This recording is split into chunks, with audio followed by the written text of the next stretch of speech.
Манай аймагт бүгд найрамдах Солонгос улсаас ангаах ухааны чиглэлээр мэргэжсэн нарийн мэргэжлийн эмч мэргэжилтнүүдэрч иргэдэд эрүүл мэндийн үн төлбөргүй үйлчлэг онцлогоо хийлээ.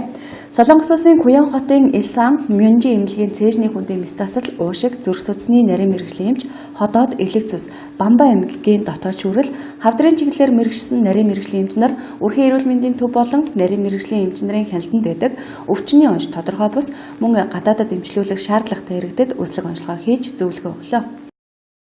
За эдгээр эмчнэр бол одоо Солонгос улстай одоо доктор, профессор хамгаалсан мэргэжлийн өндөр ур чадвартай ийм эмчнэр байгаа.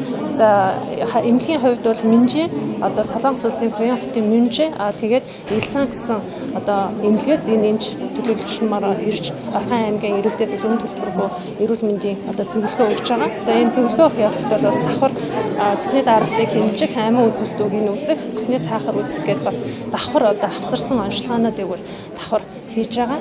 За эдгээр эмчнэр 9 сарын 10-нд бол Улаанбаатар хотод ирсэн. Улаанбаатар хотод 9 сарын 11-нд улсын 1-р төв эмнэлэгтэй хамтарч VIP өвчнүүд буюу нарийн одоо зөвлөгөө шаардлагатай ийм өвчнүүдэд бол бас үйлчлэг онцлогоо хийгдсэн.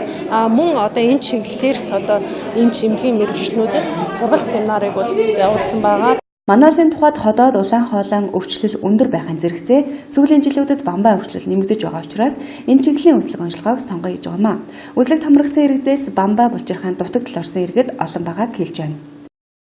한국과 틀리게 이쪽 환자들은 тэгээд ингээд өвчтрөөс хойш ингээд өвчтөнгүүдийг ингээд үзээд миний сэтгэлд хамгийн их одоо ингээд үлдсэн юм гэх юм бол Монгол хүмүүсийн идэж ууж байгаа юм бол далайн төрлийн хоол ерөөсөө идэггүйгээс болоод тэгээд тэр йодын дутагдал гэдэг юм айгүйх орсноос болоод бамбаа булчирхааны дутагдал гэдэг юм айгүйх орсон байна. Тийм болох дээр зэрэг одоо тийм далайн төрлийн хоолыг төрхөө идэж хэрэглэх юм бол бас энэ өвчнөөр бас өвдөхгүй байх нөхцөл боломжтой.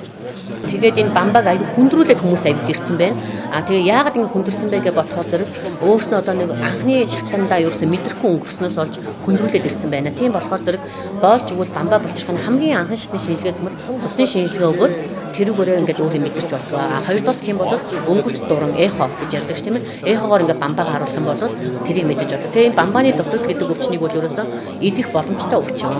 Тийм болохоор зэрэг бид нар одоо энэ идэж уух юмдаа жоохон анхаарчих юм бол бамбаагаар өвдөхгүй байж болно гэх. 환자들이 많은 것 같아요.